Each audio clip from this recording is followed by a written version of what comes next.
prisoners taken in that war, well, they're mostly black. The total number of drug busts has more than doubled over the past decade, but the number of blacks busted has skyrocketed, up by 270%. NBC's Robin Lloyd reports from the front lines in Baltimore, Maryland.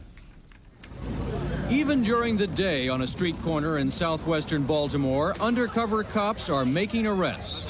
The drug war is exploding here. In the last year, sensational drug busts have become commonplace. Cocaine gangs, heroin smuggling rings, crack dealers, they're all here. Police are now arresting more than 35 people a day on drug charges. But almost all of these arrests are taking place in black neighborhoods. Party, you're under arrest. Consider this. Of those busted on drug charges in Baltimore, 85% are black, even though most estimates are that nearly half of all drug users in the city are white. The arrest figures for teenagers are even more startling. More than 90% are blacks. Many of the city's black leaders are asking, what's going on here?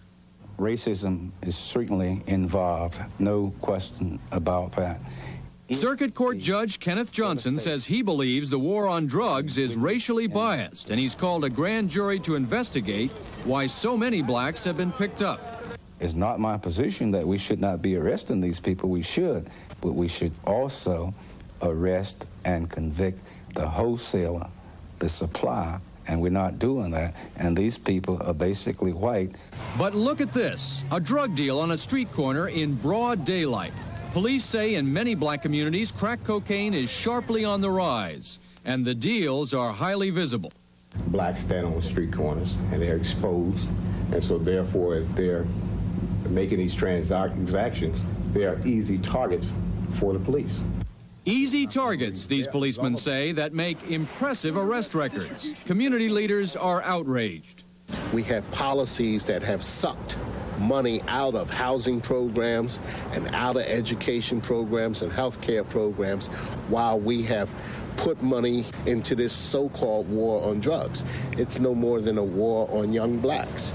Not only here in Baltimore, but in other cities, more and more questions are now being raised about the drug war. All across the country, the number of blacks being arrested for drugs is growing dramatically. In cities as different as Birmingham, Alabama, Jacksonville, Florida, Columbus, Ohio, the figures show that more than 85% of the drug arrests are blacks. Federal drug officials say the reason for the high number of arrests is that people in the black neighborhoods want more action. There is a demand by people who live there that they want their neighborhood back, and I think they deserve it. You hear the gunshots every night. People like Bill Gordon, a bank teller, want more protection, but are afraid more police won't solve the problem. Even the mayor of Baltimore is concerned about the growing number of black arrests and the federal government's get-tough policy. Am I saying that that's winning the war on drugs? It's not. It is not winning the war on drugs. It is temporarily keeping some safety in the cities, but at an enormous cost in the future. A cost that is tearing apart black neighborhoods and cities all over the country, where the casualties of the drug war are more visible every day. Robin Lloyd, NBC News, Baltimore. And you should see what's going on the streets of Moscow these days. We'll have that story and more news when Nightly News continues in a moment.